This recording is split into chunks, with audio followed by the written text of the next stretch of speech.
Bonjour. Donc c'est superbe ce micro qui ne m'amplifie pas, mais je vous salue quand même. Bonjour à tous. Je suis Marianne Getty, j'étais à votre place il y a 9 ans. Je suis à promo 2016 et je suis venue vous parler d'un film qu'on a réalisé avec une autre ancienne de l'EDJ qui s'appelle Agnès Naba. Voilà, qu'on a co-réalisé pour Arte Reportage. Pour vous dire un tout petit peu d'où je parle, en résumé, mon parcours, j'ai fait les bourses de vie de France Télévisions. J'étais au JT de France 3 national pendant 3 ans. Et ensuite, je suis partie en freelance parce que je voulais absolument avoir la caméra et c'était pas possible de basculer à France Télé. C'est un petit peu compliqué de passer de l'un à l'autre. Je suis partie 6 mois en freelance en Tanzanie et après au Nigeria et je me suis fait un petit peu recoopter par le bureau de France Télévisions qui est basé à Dakar et qui couvre l'Afrique, ce tout petit pays. Donc ça n'a pas vraiment grand sens d'être basé là-bas pour couvrir ce continent, mais en tout cas ça m'a permis pendant 5 ans de faire des reportages dans 22 ou 23 pays je crois, ce qui était une grande chance et pour le coup en étant à la fois JRI mais aussi rédactrice et aussi monteuse. Et je suis rentrée en France il y a 3 ans, quelque chose comme ça, pour faire que des longs formats, parce que du coup j'avais fait 7-8 ans de JT, et j'avais envie de pouvoir raconter les choses avec plus de temps, notamment parce que c'est assez compliqué de couvrir l'Afrique, qui est un continent qui est pas du tout connu, dans des formats aussi courts. C'était assez frustrant de ce point de vue-là. Mais ma vie, mon œuvre est pas assez grande pour que j'en fasse une masterclass, donc je suis plutôt venue vous parler de ce film spécifiquement, qui est un film qu'on voulait faire avec Agnès sur un crime de guerre d'une ampleur assez phénoménale qui s'est déroulé pendant la guerre du Tigré, donc entre 2020 et 2022. Une guerre en Éthiopie qui n'avait pas du tout été couverte, déjà parce que elle s'est jouée à huis clos, donc vraiment personne, il y avait un blocus humanitaire, même les télécommunications étaient très compliquées, etc. Et aussi parce que c'était pendant le Covid, parce que c'était pendant la guerre en Ukraine et géopolitiquement assez loin de nous. Comment est-ce que ça s'est passé au début? Avec Agnès, on a simplement commencé à avoir les tout premiers rapports qui sortaient où des journalistes avaient commencé à pouvoir faire l'aller-retour au moment du cessez-le-feu qui a été en 2022. Et on a vu des chiffres un peu absurdes sortir. Et c'était des estimations à 120 000 femmes violées en 8 mois de guerre. Donc on se demandait quand même pourquoi c'était pas couvert. D'autant plus que c'est un chiffre qui est compliqué à atteindre et on comparait même avec d'autres conflits qui ont eu lieu dans le monde et ça a jamais été atteint en fait. Il y a eu juste peut-être le Nord Kivu en RDC qui a atteint ces chiffres mais en 10 ans, pas en 8 mois. Donc on se demandait comment ça se faisait et on a mis honnêtement très longtemps à ce que un diffuseur nous envoie. On a mis 1 an et demi à peu près. Le sujet a été refusé pas mal de fois par Arte Reportage au début, par d'autres. On a essayé aussi d'avoir des bourses. On hésitait même à y aller sans rien en se disant on leur montrera après. Mais en fait sachez que Arte par exemple ne diffuse pas des images qui ont été tournées sans qu'ils les approuvent avant, pour pas que justement qu'il y ait une prise de risque qu'ils aient pas approuvée. Donc voilà, ça a mis 1 an et demi au final pour que Arte Reportage, avec un changement de rédaction en chef, décide de prendre le film. Maintenant, on s'est retrouvé avec 2 soucis majeurs, 2 défis qui étaient comment faire pour aller là-bas déjà, raconter cette histoire-là, avec 2 problèmes principaux qui étaient l'anonymat. C'est-à-dire qu'on savait qu'on allait devoir raconter ces viols, mais avec des femmes qui ne pouvaient pas, pour la plupart, montrer leur visage. Donc déjà, parler d'une guerre aussi lointaine, mais en plus sans pouvoir montrer personne, c'est très compliqué.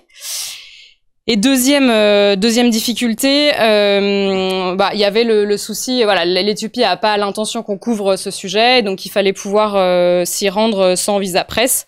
Voilà, donc on a parlé à pas mal de monde qui avait été, notamment les premiers journalistes qui avaient commencé à faire sortir les premiers articles. Et là, il y a l'un d'entre eux qui s'était fait arrêter, même avec un visa presse et pas sur ce sujet-là, et qui avait passé 7 jours en prison quelques mois avant qu'on y aille, quand on avait déjà en fait vendu le reportage. Donc on a choisi d'y aller sans visa presse, juste en touriste, en prenant du coup juste un Alpha 7S, pas de trépied, même pas de micro. On a loué les petits micros Rode que vous voyez sur place à un journaliste de la Deutsche Welle. Et voilà, on l'a mis sur un selfie stick et on a fait le son comme ça. Donc un petit peu en débrouille. Voilà, c'était les deux défis que je voulais vous partager. Laissez-moi revenir un petit peu dessus. Voilà, le fait que bon, à part une fois qu'on y est, le vrai problème, c'est plutôt qu'après le message soit entendu, quoi. Sinon, ça sert vraiment à rien. Donc l'anonymité, c'était le premier problème qu'on avait, et le deuxième, c'était, voilà, moi j'ai passé beaucoup de temps, comme je vous l'ai dit, à couvrir des conflits en Afrique dont tout le monde globalement se fout, et c'était extrêmement frustrant à chaque fois de se rendre compte que l'impact, voilà, qu'on n'arrive pas en fait à se projeter là-bas. Et il était hors de question pour moi que ça se reproduise sur un sujet comme celui-ci. Donc voilà, comment faire pour raconter cette histoire, comment faire en fait pour que les gens soient prêts à écouter des récits de viol, parce que je peux vous assurer que vous et moi, si on vous met en face de récits comme cela, en fait au bout du deuxième, juste on zappe, quoi. C'est trop dur à entendre, personne n'a aucune raison de s'infliger ça à soi-même, surtout sur des conflits qui nous semblent lointains. Donc c'était un peu les deux problèmes qu'on avait. Et c'est pour ça que je voulais vous en parler, parce que on a trouvé des petites solutions. Il y en avait sûrement plein d'autres. Vous en trouverez plein d'autres pour vos reportages, pour réussir à justement à accrocher. Mais je pense que ceux qu'on a trouvés, ils peuvent très bien se projeter sur vous, vos prochains reportages, des petites choses à garder en tête. Et donc je me suis dit que ça valait peut-être le coup de venir les partager là. Je vais vous montrer pour ça un extrait qui est le tout début du film. Je sais pas si certains l'ont déjà vu ou pas, ce reportage-là. Est-ce que vous pouvez juste me dire à peu près combien, comme ça je m'adapte juste en termes de ce que j'explique. Ok, donc à peu près un tiers ou une moitié. Ok, donc je vous montre juste un premier extrait. Si je lâche sur...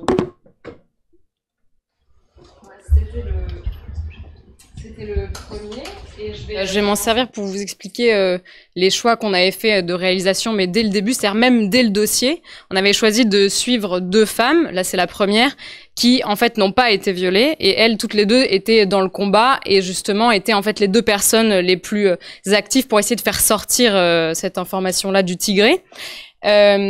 Et en fait, on s'en était pas forcément rendu compte à ce point quand on l'a fait, mais ce que ça a permis, c'est que du coup, ça vous laisse du côté de l'action. Déjà au cours du film, pas nécessairement cette séquence, mais tout au long du film, ça évite qu'on ait le sentiment qu'il y a rien à faire, quand bien même cette femme a aidé. On la voit aider 20 femmes, quoi, sur 120 000.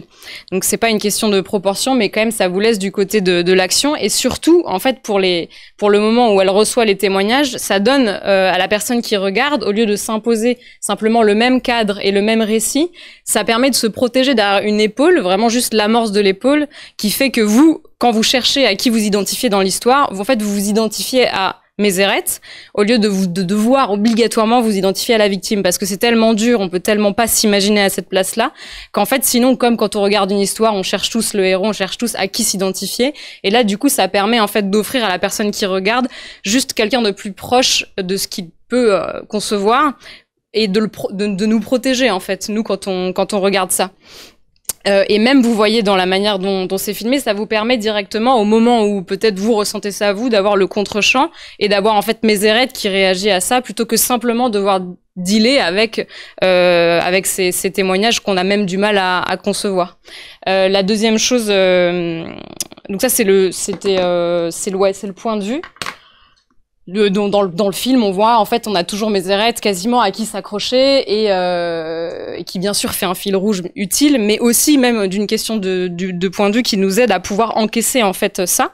On a aussi filmé énormément de moments pour souffler, vraiment volontairement. On cherchait désespérément les autres séquences à filmer autour dans la vie de ces deux femmes, et Mézéret et Moulou l'infirmière qu'on a filmé, pour laisser le temps en fait de digérer tout ça. Là, on remercie Arte Reportage, parce qu'en fait, dans la version courte de 24 minutes, bien sûr, on peut pas se le permettre, mais quand ils ont vu ce qui se passait là-bas, ils nous ont laissé, ils ont rallongé, ils nous ont laissé remettre tous ces moments qu'on avait filmés en plus. Donc pour Mézéret, ça va être juste un moment où elle voit ses enfants, où c'est tout simple, mais en fait, ils ressemblent à tous les enfants du monde, ils partent à l'école avec les mêmes cartables, et du coup, vraiment, ça aide. La deuxième chose, c'est aussi en faisant ça, même dans ce qu'on choisit de filmer, c'est pas parce qu'on part au Tigré en Éthiopie qu'on est obligé d'aller dans les camps de réfugiés. Ils sont là, ils étaient tout autour de chaque ville, et toutes les femmes quasiment concernées vivent dans ces camps de réfugiés, mais on peut aussi choisir d'ouvrir le film sur du piano dans un hôtel de luxe. Parce qu'il y a aussi ça, en fait, à Mekele. Donc, c'est aussi, quand vous êtes sur un reportage, vous avez le choix, en fait, de où mettre les choses, où mettre les témoignages, et elle peut témoigner. Rewa, je pense que si on allait chez elle, ça ressemble pas à ça, mais elle peut témoigner dans ce beau salon d'ONG. Ça n'enlève rien à votre sujet, voire même ça aide à ce qu'il soit mieux compris, en fait. Donc, on a cherché à chaque fois à rapprocher au maximum le sujet de nous, comme si on filmait l'Ukraine, comme si on filmait ici, parce que, littéralement, en fait, ça s'est effondré du jour au lendemain en Ukraine, ça pourrait l'être ici. Je veux pas dramatiser, mais c'est un petit peu l'idée. C'est en fait, elles avaient les mêmes rêves, elles avaient les mêmes projets. Et là, il se trouve que cette personne-là était agricultrice, mais il y en a une autre dans le film qu'on filme qui était une femme d'affaires, quoi. Et ça se sent très bien quand elle nous parle. Donc pour elle aussi, ça s'est effondré de la même façon. La deuxième chose, du coup, pour l'anonymat, la deuxième solution qu'on a trouvée, c'est qu'on voulait absolument qu'on se rappelle justement tout ça, qu'on se rappelle qu'elles avaient des rêves, un passé, qu'elles n'étaient pas forcément de pas les réduire à ce statut de femme brisée. Et donc on voulait réinjecter des dessins dans le reportage. Ça, vous l'avez vu dans plein d'autres films, mais on y a vraiment tenu, et à tel point que quand on est rentré et qu'il y avait plus de budget pour le faire, finalement on s'est retrouvé à demander à c'est une amie de lycée qui fait des aquarelles, quoi, à qui j'ai dit fais des couches, et ça c'est moi qui essaie d'animer sur Première à l'arrache des dessins par couche. C'est-à-dire que si vous avez une idée et que vous y croyez, il faut s'y accrocher, parce que il y a pas de raison qu'elle soit mauvaise. Et donc comme on avait deux femmes en réalité, mais là une qu'on a mise dans le reportage qui pouvait témoigner à visage découvert. On lui a fait dessiner elle-même sur l'objectif, histoire que quand le process revient à un autre moment dans le reportage et qu'une autre victime qu'on ne voit pas, elle, retrace son passé, on comprenne et qu'on associe directement et qu'on soit pas surpris de la chose. Donc l'autre, en fait, victime qu'on a filmée, on s'aperçoit presque pas, qu'on la voit pas quasiment, puisqu'en fait elle est dessinée et qu'on est déjà habitué à ce processus grâce à ça. Et voilà. Et donc oui, c'était vous dire que on est souvent inconsciemment quand même à la recherche d'images précises quand on fait un reportage en fonction de ce qu'on a vu ailleurs, mais vous pouvez totalement le filmer différemment. Et je pense que sur ce sujet-là, ça nous a beaucoup aidé. Et c'est assez douloureux même de voir parfois des journalistes qui sont allés entendre des choses vraiment extrêmement dures, et parfois la frustration que c'est quand on n'arrive pas à briser cette distance entre eux et nous. Donc tout moyen que vous pouvez trouver qui permette de le faire, allez-y, quoi. Et si vous voulez, on regarde juste du coup un extrait un petit peu plus court où où vous pouvez essayer de repérer les mêmes plans dont je parle, en fait, et vous rendre compte qu'on l'a utilisé vraiment tout au long du film. Du coup, voilà pour le deuxième extrait. Je pense que là, du coup, vous les avez vus, les plans dont je parle de contre-champ, où on la voit, elle, qui encaisse ce qui se passe. Parce qu'encore une fois, quand vous avez les rushs et que vous revenez, le montage, c'est vraiment exactement ce que vous allez choisir d'y mettre. Donc, quand elle a raconté ce qu'il y avait dans cette boîte, par exemple, il y a tous les moments où elle parle d'elle, elle dit, à ce moment-là, je me suis presque évanouie, à cause de l'odeur. Toutes ces choses-là, vous les mettez ou vous les mettez pas, et ça, en plus, ça vous prend du temps dans votre film. Donc, ouais, voilà. Là, en tout cas, pour ce film-là, on a choisi de vraiment les laisser pour nous aider à nous identifier à elle, et surtout pour laisser, pour avoir ce point de vue continu. La deuxième chose que vous pouvez y voir aussi, c'est ce que je disais sur les moments pour souffler aussi. Ça fait du bien à ce moment du film, vraiment d'avoir le temps de monter sur ce toit, etc. Parce qu'on peut pas continuer à encaisser des informations de cette sorte si on respire pas un tout petit peu, et de la remettre du côté du combat, parce que c'est réellement ce qu'elle est. Et oui, il y a eu d'autres. Elle est extrêmement traumatisée, et elle a entendu avec son équipe 6000 témoignages comme ça, donc on peut largement comprendre. Mais voilà. Rester aussi du côté de leur force, quoi. Pas forcément tirer du côté du misérabilisme, parce que c'est aussi ça fait partie de leur histoire, mais pas que.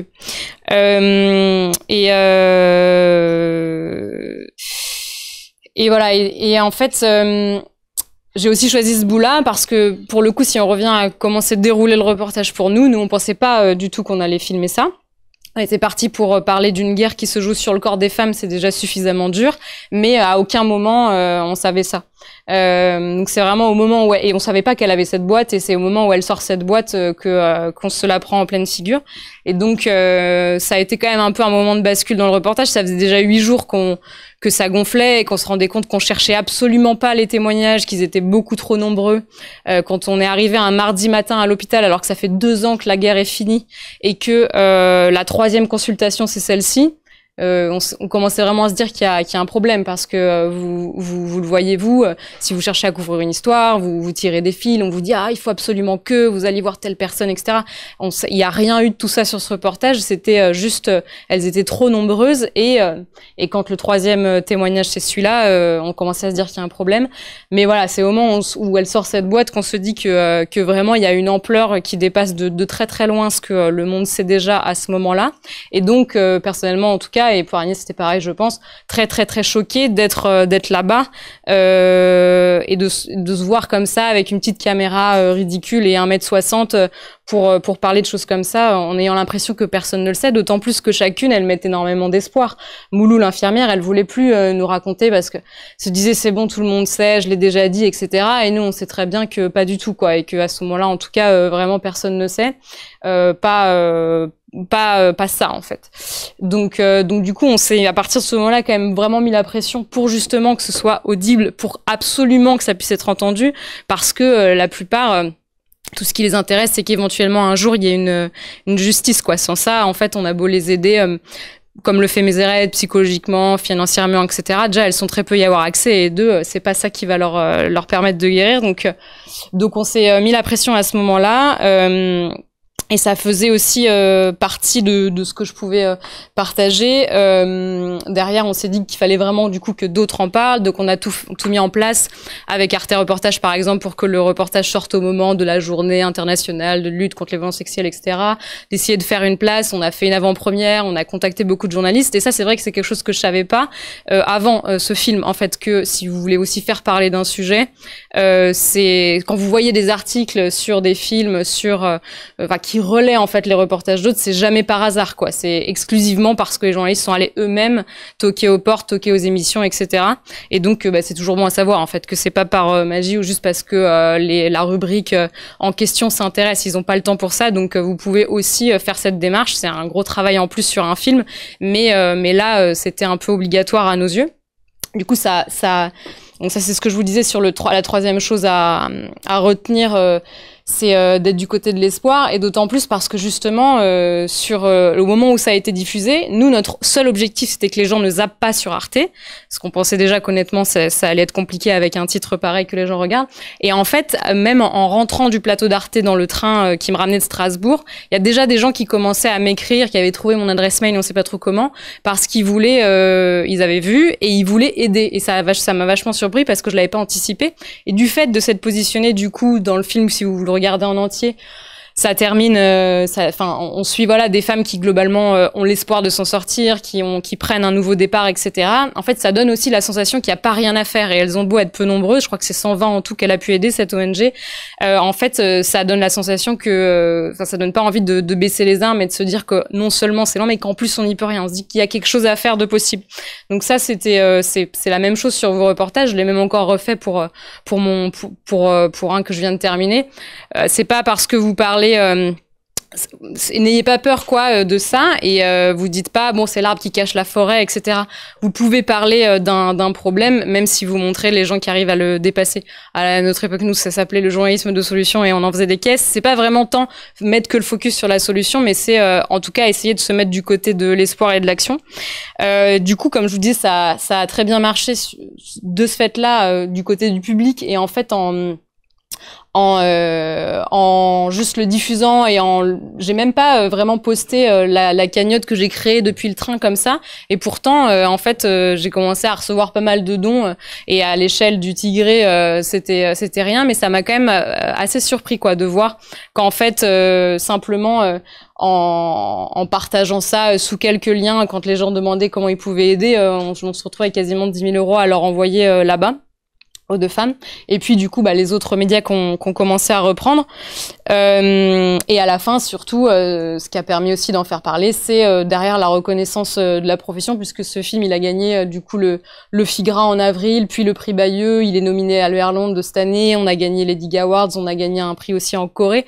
On s'est retrouvé en Corée la semaine dernière avec Agnès, avec une nation entière où en fait ça résonnait sur leur histoire à eux et qui commençait à relayer en Asie, etc. Donc c'est quand même assez hallucinant. Et donc pareil, se dire, c'est pas parce qu'on vous donne l'impression pendant un certain temps que une histoire n'est pas valable parce qu'elle est trop lointaine ou que c'est juste vraiment, on va pas se lancer là-dedans dans ce conflit si lointain, etc. Il y a toujours une manière de le raconter correctement. Là, nous, on a eu la chance d'y arriver. Parfois, ce sera pas le cas, mais en tout cas, voilà. Enfin, c'est si vous pensez qu'il y a une histoire, il y a probablement quelque chose à en faire, quoi. Donc ça vaut pas la peine de baisser les bras. Juste trouver la bonne manière de le faire. Voilà. Je peux vous montrer peut-être le dernier petit extrait. Donc, ce qu'on peut peut-être en retenir, s'il vous plaît, fuyez le misérabilisme, si vous le pouvez, quand vous le pouvez. Deuxième chose, faites-vous confiance sur sur vos convictions, sur la manière de le faire. Il y a plein de solutions à trouver. Même sur des histoires aussi lointaines. Et enfin, pour moi, ça m'a aussi quand même redonné un peu foi, parce que en fait, c'était très dur à faire, mais derrière, voilà, on nous a quand même un peu dit qu'on avait eu raison d'y aller, et surtout, ça fonctionne. On a encore un peu de foi dans le journalisme, puisque après ça, du coup, Mézeret, elle a reçu elle-même un prix pour son action en Allemagne, donc elle a pu venir en Europe. En ce moment, elle est en Europe. Elle vient à Paris la semaine prochaine. Le film sera diffusé au MK2 Bibliothèque et elle y sera. Et voilà, donc ça a quand même donné beaucoup de visibilité. Quand on a reçu le prix coréen, allez savoir pourquoi, ça a fait un buzz un petit peu au Tigré, qui a d'ailleurs été assez instrumentalisé, etc. Mais donc maintenant, c'est devenu un petit peu quand même un fait assez établi, aussi grâce à ce qu'elle fait, puisque ceux qui ont vu le film savent que elle documente énormément et que son but, c'est de faire justement sortir l'info, quoi, même au niveau juste simplement de la société tigréenne, puisque c'est très très tabou. Et voilà. Et donc, nous, on a pu avoir, les financements à moitié encore, mais en tout cas, au moins une commande pour faire la version longue et aller répondre aux questions qui sont encore en suspens dans le film, puisque là, c'est un reportage de 15 jours, mais il y a des questions assez essentielles qui restent encore un peu en suspens, à savoir, nous, on affirme, on sait dans le film que les responsables politiques étaient au courant, mais on pense qu'ils sont aussi commanditaires, et donc ça, il faut le prouver. Et enfin, qu'est-ce qui se passe dans ces cas-là? Est-ce que, comme le fait Mézeret en récoltant des témoignages, on peut atteindre une justice internationale ou non? Voilà. Donc là, on lui a fait rencontrer il y a 15 jours une juriste qui peut essayer de l'accompagner pour aller éventuellement essayer d'ouvrir un cas, etc. Donc on continue à faire la suite, à suivre ce qui va se passer après. Mais en tout cas, on a la sensation que ça n'a pas été pour rien, quoi. Donc ça fait quand même plaisir de se dire que le journalisme n'est pas mort. Voilà, est-ce que vous avez des questions? Désolée pour ceux à qui j'ai un petit peu saboté le film et qui du coup ne ressentiront peut-être pas la même chose en le regardant plus tard peut-être. Mais voilà, n'hésitez pas, même ceux qui n'ont pas vu, c'est pas grave, je peux répondre aux questions quand même. Et je sais pas à qui. On va commencer par ici. Ah, merci.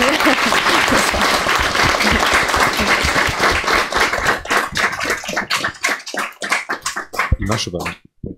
Merci beaucoup. J'ai une petite question. Dans ces cas-là, vous disiez que vous aviez pas forcément, vous aviez été surpris sur place par certaines choses.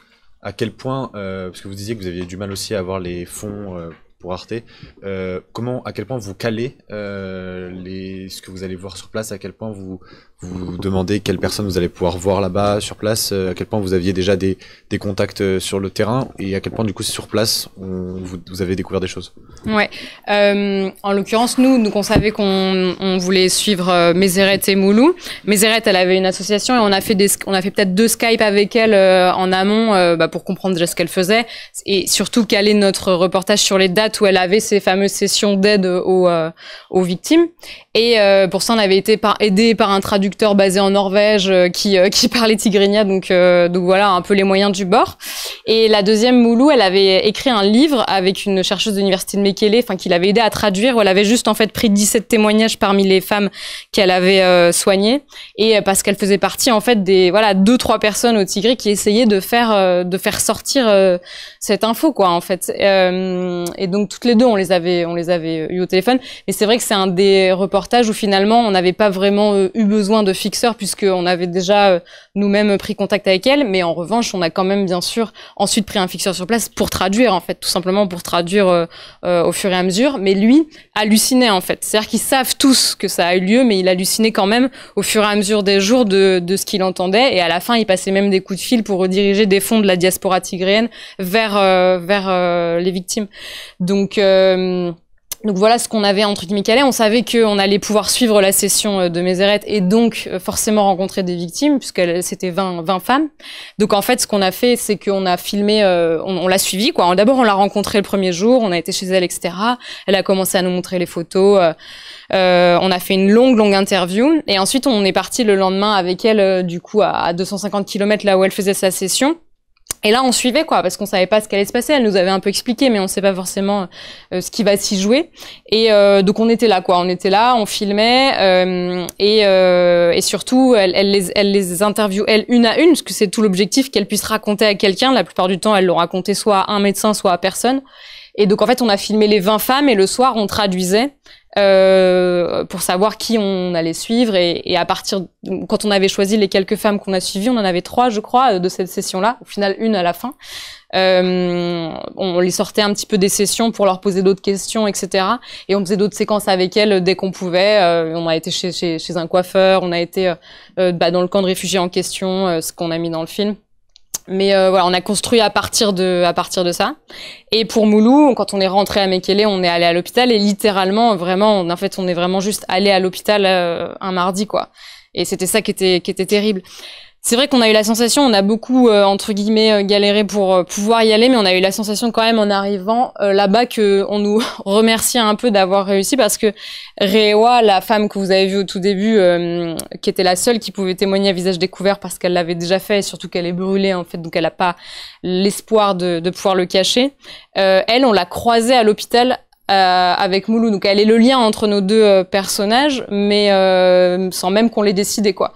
Donc c'était vraiment narrativement quand même un peu un cadeau. Et voilà, donc non, ça c'est ce qu'on avait calé. Et puis bien sûr, quand on a rencontré Moulou, on a fait pareil. On l'a mis quelque part à l'hôpital, on a fait une très longue interview. Et puis on a essayé d'en savoir le plus possible sur à quoi ça ressemblait sa vie. Au final, on a filmé, je crois, un repas avec elle et ses neveux, et puis cette session de sport. Et voilà quoi. Donc c'est comme ça que ça s'est passé pour celui-là. Souvent, en plus, pour avoir été dans pas mal d'endroits. C'est compliqué de se rendre compte avant d'être sur place de ce que peuvent valoir parfois certaines initiatives d'ONG, qu'elles soient internationales ou pas d'ailleurs. Donc voilà, là c'était très très bien et très solide. Et parfois vous pouvez avoir l'impression d'avoir calé plein de choses et puis en fait quand vous arrivez vous vous rendez compte que soit c'est à moitié faux, soit c'est pas du tout ce que vous imaginiez, soit enfin voilà, donc c'est pas forcément évident. Et de toute façon, c'est pour ça que c'est bien aussi, surtout dans un format comme celui-là qui à la base est 24 minutes pour Arte Reportage, c'est bien aussi de quand même laisser la marge à avoir un fil rouge, c'est super, écrire plein de choses en avance, même l'ordre des choses si vous voulez, mais derrière de toute façon, il faut rebattre les cartes tout le temps et saisir ce qui se passe vraiment quoi, et ce qui vous touche sur le moment quoi. Toujours. Mais du coup, ma question était sur les fixeurs surtout. Mais du coup, vous en aviez un. Est-ce que vous préparez vos questions toutes les deux ou alors ensemble à 3? Est-ce que vous posez vos questions au fixeur qui ensuite les traduit à chaque fois? Enfin, comment ça se passe le processus en interview notamment? Ouais, t'as raison que ça peut être différent suivant les sujets, mais là c'était vraiment nous, on avait préparé nos questions à 2 avec Agnès et après on lui posait au fur et à mesure. Parce que déjà pour lui c'est déjà pas mal de concentration d'essayer de se rappeler, de nous redire, se rappeler, nous redire. Si en plus il doit anticiper la question suivante, c'est compliqué. Mais là où parfois des fixeurs peuvent être très bons, c'est peut-être dans des choses plus spontanées où ils peuvent relancer au bon moment, etc. S'ils savent ce que vous cherchez, mais pour ça, il faut vraiment que ce soit des journalistes un peu expérimentés. Lui, par exemple, c'est pas du tout le cas. C'est juste quasiment le seul qui avait ces compétences-là en anglais et qui, du coup, était pas journaliste avant la guerre, est devenu journaliste juste pendant la guerre pour aider ceux qui arrivaient à faire sortir les infos. Donc, c'était pas vraiment son profil d'être en plus capable de savoir ce qu'on cherche. Souvent, c'est quasiment la première fois qu'ils font des films aussi longs. En tout cas, là, c'était son cas à lui. Donc voilà, c'est souvent au fur et à mesure, quoi. Merci.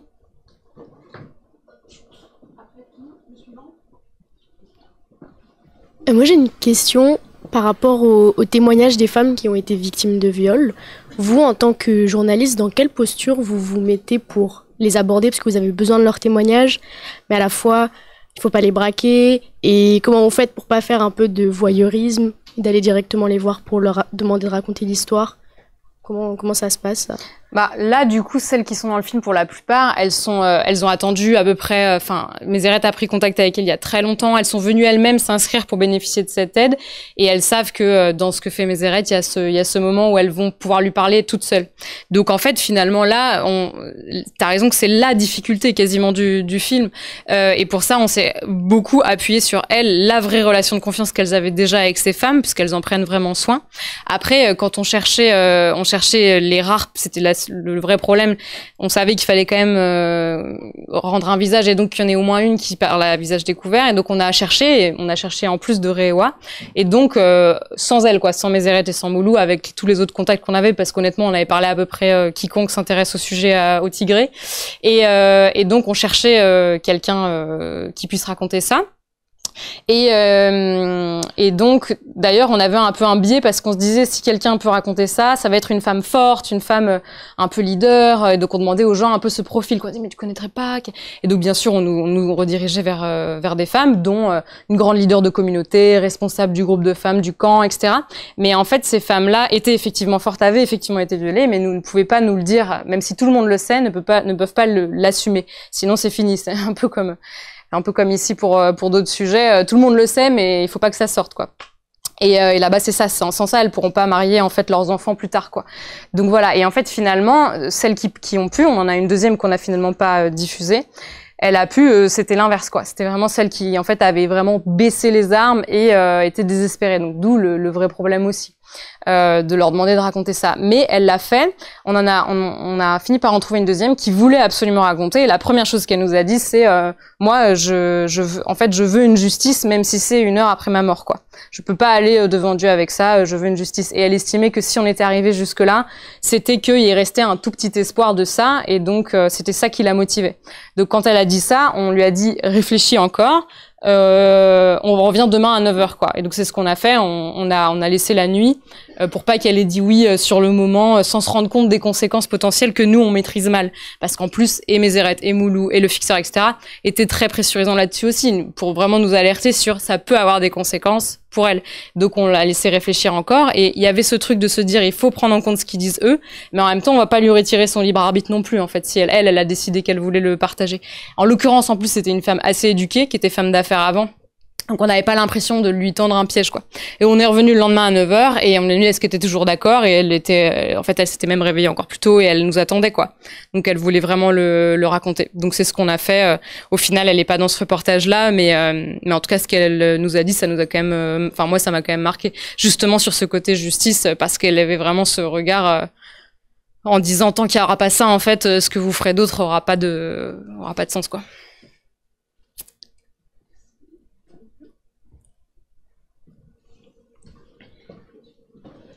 Merci. Une fois que vous avez découvert qu'il y avait beaucoup plus à raconter, quelle a été la réaction de Arte Reportage? Enfin, est-ce qu'il a fallu les convaincre à nouveau?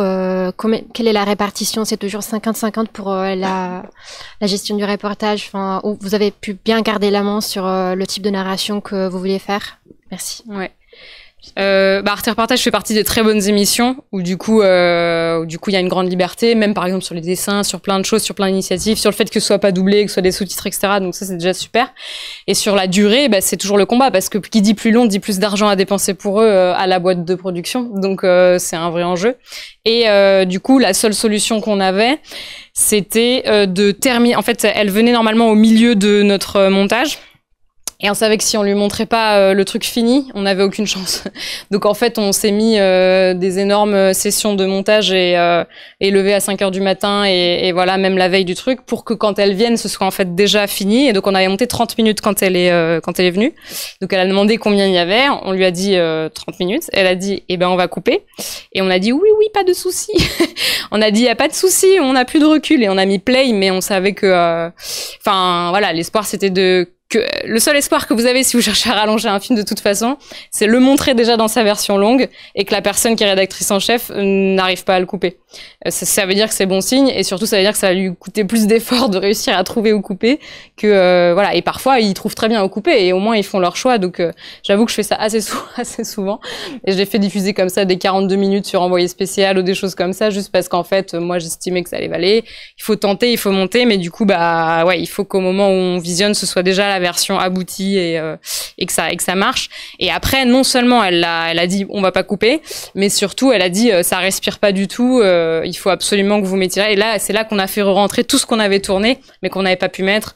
Les enfants, le toit, le sport, tout ce qui était respiration, c'est grâce à elle qu'on a pu le mettre. Et sans ça, on n'aurait pas du tout le même résultat. Donc c'est aussi c'est une très bonne rédactrice en chef et que elle a tout de suite pris cette décision quand elle a vu le reportage, quoi.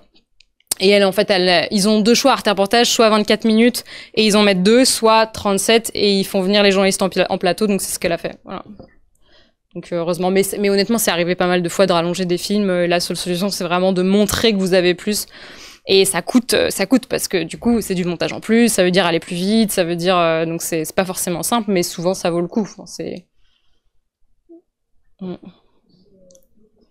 Déjà pendant le tournage, le fait d'avoir un fixeur, est-ce que vous avez pu traduire en direct constamment ou non? Parce que j'imagine que ça doit être très très déstabilisant pour les victimes de se livrer avec quelqu'un qui traduit à côté, qui en plus est un homme, d'après ce que j'ai compris. Et je pense que du coup ça, comme c'est un homme de la même société, ça doit être un peu compliqué. Et ensuite au montage, comment ça se passe et comment vous acceptez de couper des gens que vous avez filmés et qui du coup se retrouveront pas dans ce film? Et comment, c'est quoi votre point de vue vis-à-vis de ces gens-là et voilà. Alors pour les traductions, c'est un peu situation par situation.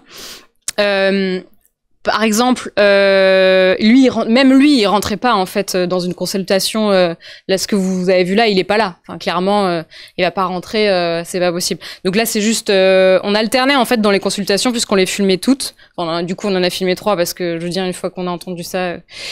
Du coup, soit Agnès, soit moi, on alternait. Et donc là, c'est une de nous deux avec la caméra dans la salle et on filme tout. Et en fait, de toute façon, quand on tourne du mag, on coupe pas le son. Donc tu prends vraiment toute la scène et ensuite c'est au montage que tu décides. Bien sûr, en faisant différents plans. Donc là, par exemple, il est pas là, mais il y a d'autres moments, je sais pas, on a une scène dans une grande messe avec, je sais pas, 600 personnes. À ce moment-là, en fait, Agnès et le fixeur, ils sont quelque part dans la foule, moi je sais même pas trop où, et je filme, et en fait, il lui traduisait, et au moment où il y avait ce qui nous intéressait, il me parlait dans le HF, en fait, en me disant, là, il dit quelque chose, et donc je me retournais. Donc, des moments où il peut traduire en continu, il le fait. Quand il parlait dans la grande salle, quand elle les interview elle-même, Mézérette, en fait, lui, il était tout au fond, donc en fait, elle le voyait pas, parce qu'en plus, elles sont de dos, elles savent qu'il est là, mais il y avait aussi le reste de l'équipe de toute façon. Et là, dans ces cas-là, il chuchotait des fois des trucs à Agnès, je pense, mais comme sa voix était justement masculine, honnêtement, ça faisait bizarre, donc je pense que je leur ai dit à pas mal de moments d'arrêter. Et du coup, on traduisait le soir, en lui demandant, est-ce que tu te rappelles de quelque chose qui t'a marqué, mais aussi, nous, en réécoutant, quoi. Mais oui, par exemple, la boîte, quand elle la sort, lui il est là pour le coup, mais il traduit pas pendant qu'elle parle. En fait, elle lui parle à lui, comme un peu de manière ininterrompue, quasiment comme ce que vous voyez là. C'est juste qu'après on a choisi les bouts, mais il faut accepter de pas comprendre en instantané. Mais de toute façon, ça c'est quasiment tout le temps. Et puis c'est assez étonnant quand même quand on comprend en fait, mine de rien. En fait, on comprend. assez vite ce qui se joue. Il y a des moments où on comprenait pas du tout. Par exemple, il y a un moment dans le film où il y a toutes ces femmes à l'extérieur qui crient. Et il y a eu même une d'entre elles qui a fait un peu une crise d'hystérie au sol, etc.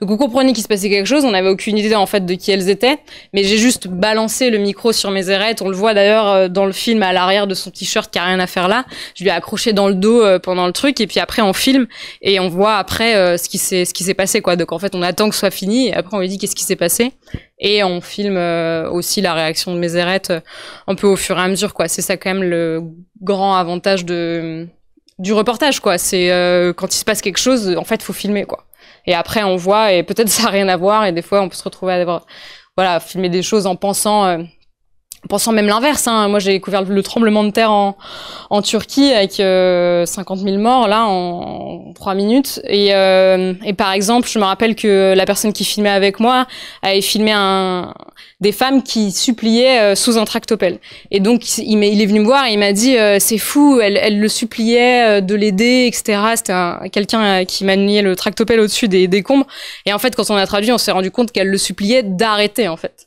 qu'elle suppliait d'arrêter parce qu'elles avaient l'impression qu'il allait aggraver le souci quoi. Donc voilà, faut filmer, et puis après parfois on comprend dans l'autre sens, et tant qu'on a la traduction derrière. Et d'ailleurs ce qu'on a fait là il y a tellement un enjeu que sur ce film là on a même double fait traduire, enfin on a fait traduire par 2 personnes, lui et puis un autre ici, qui d'ailleurs est prof à Sciences Po aussi je crois, ou à l'INALCO, je sais plus, ou les 2. Et à la fin on lui a fait revenir pour qu'il vérifie qu'on avait vraiment coupé toutes les phrases au bon moment quoi, sur les bons mots et tout ça, parce qu'il y a trop d'enjeux sur des sujets comme ça pour se permettre de se dire bon bah s'il manque la moitié de la phrase, pas possible. Donc voilà. Et j'ai oublié, t'avais une deuxième question. Ah oui, c'était sur les personnes qui sont pas dedans. Et le sens de la question, c'est de dire est-ce que ça va les décevoir, ou c'est de dire quoi? En fait, sur celle-ci, je pense que c'est. Je vais prendre un autre exemple qui peut-être répond à la question. Si c'est pas le cas, tu me dis. J'avais filmé une immersion plutôt en France sur la pénurie de main d'œuvre dans le médico-social, et c'était dans une maison pour personnes autistes, et je suivais plein de personnels. Donc t'es là pendant 3 semaines et tu filmes tout le monde, des interviews avec tout le monde donne de son temps, etc. Et en fait, à la fin, il y en a 2 quoi. Parce qu'en fait, c'est comme là, on a besoin de s'accrocher à quelqu'un de spécifique pour s'identifier et pour se sentir concerné. Et donc, en fait, ce que j'ai fait à ce moment-là, c'est que je suis allée faire une projection là-bas 2 jours avant qu'Envoyé spécial diffuse, et j'ai réexpliqué quoi. Et je leur ai dit voilà, alors à la base, je suis venue pourquoi ? Pour parler de ce secteur en crise. C'est très frustrant parce que vous n'êtes pas forcément d'accord avec exactement ce que disent Céline ou Marion, mais en fait, et tu réexpliques la démarche, tu réexpliques pourquoi c'est important, et généralement les gens comprennent quoi. Donc c'est ce que j'avais fait à ce moment-là pour désamorcer. Là, ça s'applique moins parce que les femmes qui étaient déjà dans une volonté d'être anonymes, elles ont pas spécifique. Ce qu'elles voulaient, c'était vraiment être aidées. C'était l'aide de Mézérette aussi. C'était pouvoir reconstruire leur vie, pas nécessairement d'être dans ce film, quoi. Après, le combat, je pense elles sont contentes qu'il soit mené, mais je pense que du coup, il est pas vraiment dépendant de elles ou de leur volonté vraiment d'y être. Voilà, je pense que là-dessus ça s'applique un peu moins, mais sinon d'expliquer quoi, de dire merci beaucoup, et de garder contact avec les gens, surtout les prévenir quand ils sont pas dedans avant que ce soit diffusé, en disant au final, enfin c'est quand même simple à comprendre, les gens je pense voilà peuvent entendre si on leur dit avant, je pense qu'il y a pas de souci, c'est s'ils le découvrent pas en live que en fait tout le temps qu'ils ont donné, ça arrive souvent.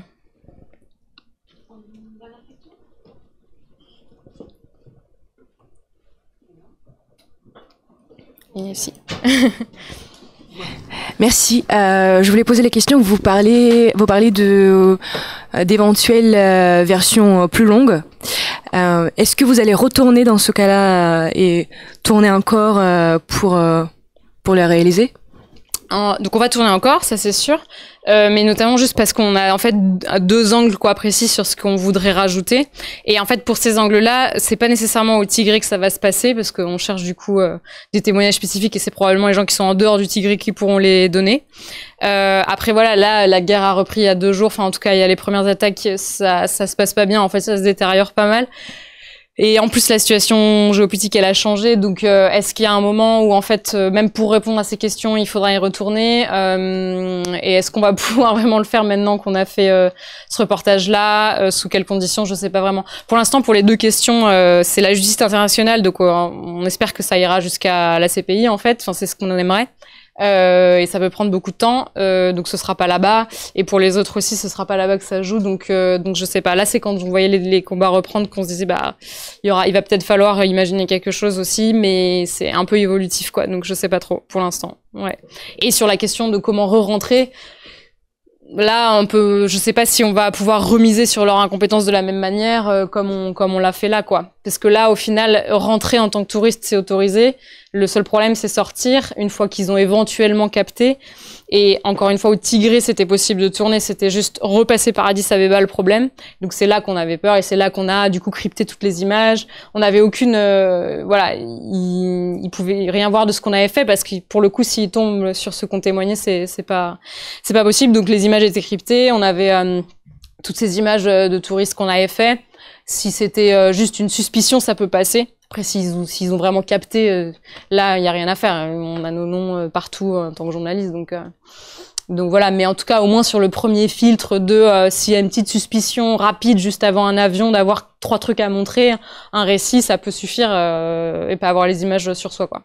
Et on avait aussi laissé un disque qui allait être envoyé de toute façon à côté, crypté aussi. Voilà.